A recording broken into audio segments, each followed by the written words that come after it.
When I listen to YouTube videos that sound like this, it drives me absolutely bananas, and I'm sure I'm not alone. Audio is such a huge component to making videos, and I don't proclaim to be the best at it. There are millions of people who are better at this stuff than me, but I have learned a lot over the past year when making videos on YouTube about audio. So my biggest challenge is deciding what type of microphone I should choose, and I can't be the only one that struggles with this decision. So I have two different candidates here. First one I have, and I'll switch over to that right now, is the RE20 from ElectroVoice, I think the name of the company is.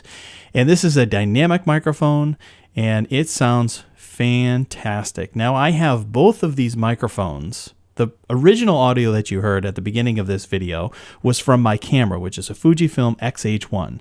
And the audio that you get from cameras is absolutely terrible. The only time that you should use it would be for scratch audio when you're trying to sync some other audio source in post.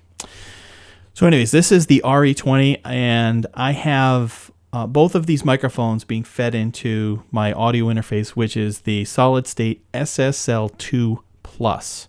I really like this particular audio interface. The preamps are very clean, and I think it gives you up to maybe 60 decibels of gain. So it's a terrific interface. If you are looking for one, that's the one that I would recommend. Now, in addition to that, since this is a dynamic microphone, I also have it connected to a Clark Technic CM1 mic preamp, and that gives an additional 25 decibels of gain. So between the mic booster and the preamp that's built into this, I have my gain set right around maybe 2 o'clock on the dial for this particular microphone. Again, this is the RE20. Now, I'll switch over to the other option. Now we're talking on the Neat King B2. I am not familiar with this, or I was not familiar with this company at all. And it just happened to show up like in a Amazon search results, and it was an Amazon warehouse. I don't know why I can't talk this afternoon. It was an Amazon warehouse deal. And instead of the normal $170, it was dropped down to a little over $100. So I thought it was a pretty good value.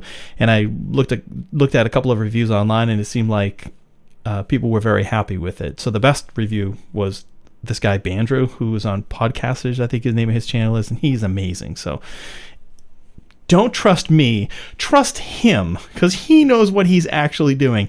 I don't.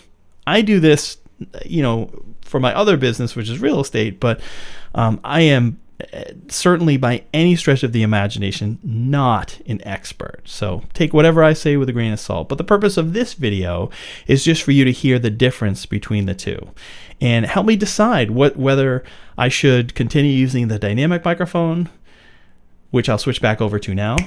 Again, this is the RE20, the dynamic microphone from ElectroVoice, or switch over to the condenser microphone, the Neat King B2. So which one do you think sounds better?